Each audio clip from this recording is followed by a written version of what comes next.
como o Luca Bassani até adiantou, né, após 467 dias de guerra na faixa de Gaza, enfim, foi assinado o acordo de cessar-fogo entre Israel e Hamas. E o tratado começa a valer a partir deste domingo, dia 19. Mas a pergunta é, será que a proposta costurada por Estados Unidos, Catar e Egito será respeitada? Para responder essa e outras perguntas, nós vamos conversar agora com o professor de Relações Internacionais, o Vitélio Brustolin, a que eu agradeço demais a presença aqui no Jornal Jovem Pan. Na verdade, é Vitélio Brustolin. Me perdoa pela pronúncia errada. Boa noite. Boa noite, David. Prazer conversar com vocês. A pronúncia está quase certa. Mas em relação a esse acordo, será que de fato ele será cumprido? Há alguma coisa, alguma expectativa que pode realmente gerar um entrave e os países não seguirem as diretrizes estabelecidas já a partir do próximo domingo? David, primeiro, o acordo de cessar-fogo ele é temporário por definição, porque para uma paz permanente, geralmente é assinado um tratado de paz, isso só vem depois de um armistício. Isso quando a gente fala de relações interestatais, não é o caso aqui, o Hamas não é um Estado reconhecido, mas seria de uma forma parecida. Então esse cessar-fogo ele é previsto para ter uma duração de 6 semanas, já no 16º dia iniciaria uma segunda fase. Na primeira fase seriam libertados os reféns que o Hamas tem, que são mais vulneráveis, pessoas doentes, homens com mais de 50 anos, mulheres. Na segunda fase, a partir do 16º dia, seriam libertados homens mais jovens, potencialmente soldados de Israel. Em troca disso, Israel vai libertar mais de 1.000 prisioneiros palestinos, só não vai libertar prisioneiros que tenham sofrido pena de prisão, de pena de morte, né?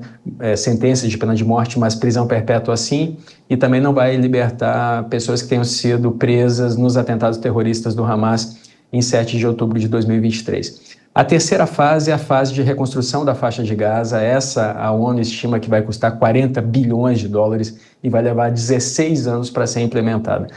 David, se esses dois atores, o Hamas e Israel, conseguirem chegar na terceira fase, a gente já pode considerar isso uma espécie de paz um pouco mais perene, perpétua, de alguma forma assim. No momento, ainda é um cessar-fogo, e para terminar de responder a sua pergunta, Israel fez um cessar-fogo com o Hezbollah em novembro. Esse cessar-fogo vai terminar no dia 27 de janeiro, 7 dias depois da posse do Trump. E durante esse cessar-fogo, tanto Israel quanto o Hezbollah romperam o cessar-fogo diversas vezes, houve troca de tiros. Então é possível que durante o cessar-fogo que vai ser implementado no próximo domingo, um dia antes da posse do Trump, também haja algum tipo de violação por ambas as partes, David. Pois é, vamos aguardar, mas eu vou trazer para a nossa conversa também os nossos analistas, a Dora Kramer e também o Cristiano Vilela, para que possam fazer perguntas, começando pela Dora. Boa noite, professor. É tanta coisa que eu nem sei direito por onde começar. Mas vamos começar pelo assunto que se falou hoje muito sobre a disputa do crédito, né? Eu vou formular de outro jeito, não vou deixar só em Biden e Trump. Claro que foram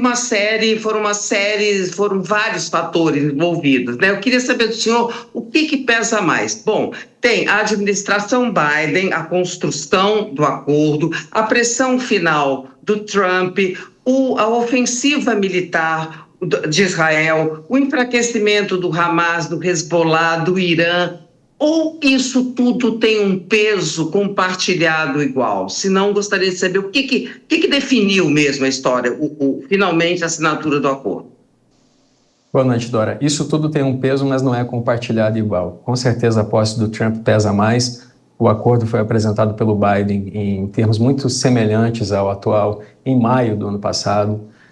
O gabinete dos Estados Unidos enviou 3 representantes para lá, 2 do Biden, 1 do Trump. Os do Biden foram o diretor da CIA, o William Burns, e a Brett McGurk, que é uma assessora da Casa Branca, e o Trump enviou o Steve Witkoff. E eles negociaram esse acordo em conjunto, inclusive porque quem vai presenciar, de fato, o cessar-fogo é o governo Trump.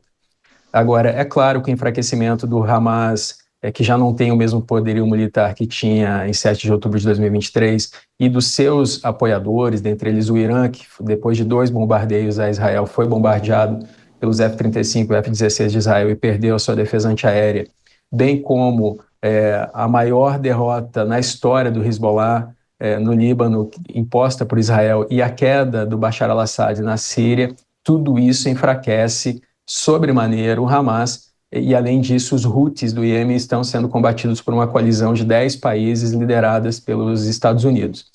Então, isso tudo influencia, mas a posse do Trump é um fator providencial, sobretudo porque ele disse que se quando tomasse posse o Hamas ainda tivesse reféns, ele iria transformar a vida do Hamas no inferno, Dora. Professor, boa noite.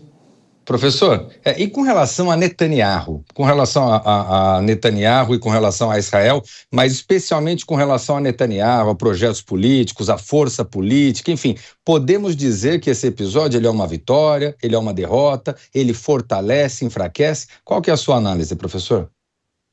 Boa noite, Vilela. Bom, o Netanyahu, ele tem uma base, né, só para a gente entender, ele é eleito por uma Câmara, é um sistema unicameral, eles não têm Senado em Israel, tem só uma Câmara que elege o primeiro-ministro. E ele tem maioria nessa Câmara por uma margem pequena, porque são 120 assentos, e para fazer maioria, ele precisou de 3 ministros, e os 3 se opõem a esse acordo. São o Itamar Ben-Gvir, que é ministro da Segurança Nacional, o Bezalel Smotrich, que é ministro das Finanças, e o Gideon Saar, que é ministro das Relações Exteriores. O Smotrich já disse que vai se pronunciar, que vai falar que esse cessar-fogo não deveria ter sido feito, o Ben-Gvir já se pronunciou contra, a gente não sabe qual vai ser a posição final dele, e por enquanto o Saar não falou nada, pelo menos publicamente ainda. Agora, sem esses 3, o Netanyahu não tem base de sustentação para continuar como primeiro-ministro de Israel. E veja, a inteligência de Israel já disse que se pronunciou como culpada pelos atentados terem acontecido em 7 de outubro, então vai haver uma investigação quando essa guerra acabar, vão ser responsabilizadas pessoas. Isso já aconteceu no passado, Vilela, na guerra do Yom Kippur, a Golda Meir, depois da guerra ter acabado, ela foi responsabilizada por ter permitido que os ataques acontecessem. Então, de qualquer forma, assim que a guerra acabar, o Netanyahu deve ser investigado por Israel, deve responder por isso. Mas nada indica que esse cessar-fogo será o fim da guerra, inclusive porque os objetivos anunciados por Israel para essa guerra, que seriam destruir o poder do Hamas de voltar a atacar Israel em algum outro momento no futuro, isso ainda não foi atingido, Vilela.